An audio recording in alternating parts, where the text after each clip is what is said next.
اپنا معاملہ اللہ کے سپرد کر کے مطمئن رہیں، کیونکہ وہ ہمارے ناممکن پر بھی کن فرمانے کی قدرت رکھتا ہے۔ جب تم ناممکن حالات میں بھی اللہ کا در نہیں چھوڑتے، تب وہ تمہیں اپنے معجزات سے نوازتا ہے۔ انسان جب اچھا سوچتا ہے تو اللہ خود ہی راستے نکال دیتا ہے اور مشکلیں آسان کر دیتا ہے۔ جب نماز میں سکون آنے لگے، جب آنسو خود بخود جاری ہوں، تو سمجھ جانا اللہ پاک دل کو صاف کر رہا ہے۔ اے میرے رب، جو خیر بھی تو میری طرف بھیجے، میں اس خیر کے لیے تیرے در کا فقیر ہوں۔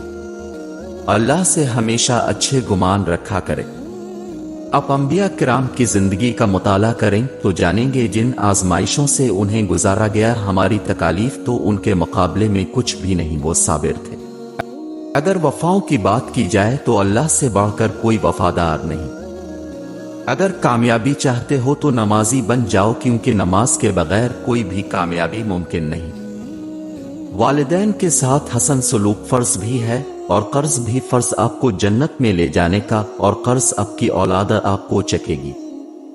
اس زندگی جس دن ہم اپنے رب کو راضی کر لیں، اس دن بے شک تو روٹھ جانا۔ اذان اور بارش کے دوران مانگی گئی ہر دعا قبول ہوتی ہے۔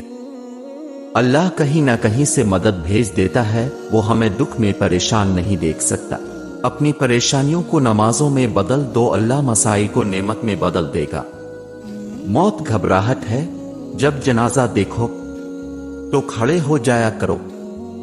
ٹوٹا ہوا دل خدا کی توجہ کھینچتا ہے، خوش نصیب ہے وہ روح جو خدا کے لیے روتی ہے۔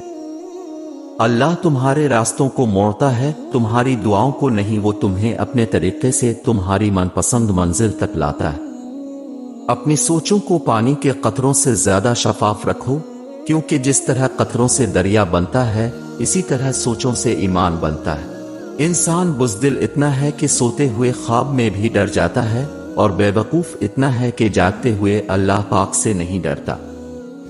جب رسی سخت ہو جائے تو سمجھ جائیں کہ ٹوٹنے والی ہے، اسی طرح جب حالات سخت ہو جائیں تو جان لیجئے کہ آسانی آنے والی ہے۔ بے شک ہر مشکل کے بعد آسانی ہے۔ اپنے دل کی کیفیت اللہ کو بتایا کریں کہ آپ کیسا محسوس کر رہے ہیں، کتنی تکلیف میں ہیں۔ آپ یقین کریں وہ بہت پیار سے سنے گا، اس کے سامنے رو لینے سے ہی آپ کے دل میں سکون اترے گا۔ صبر کرنے سے اللہ وہ بھی دیتا ہے جس کی امید نہیں ہوتی، اور مانگنے سے وہ بھی مل جاتا جس کی امید ختم ہو جاتی ہے۔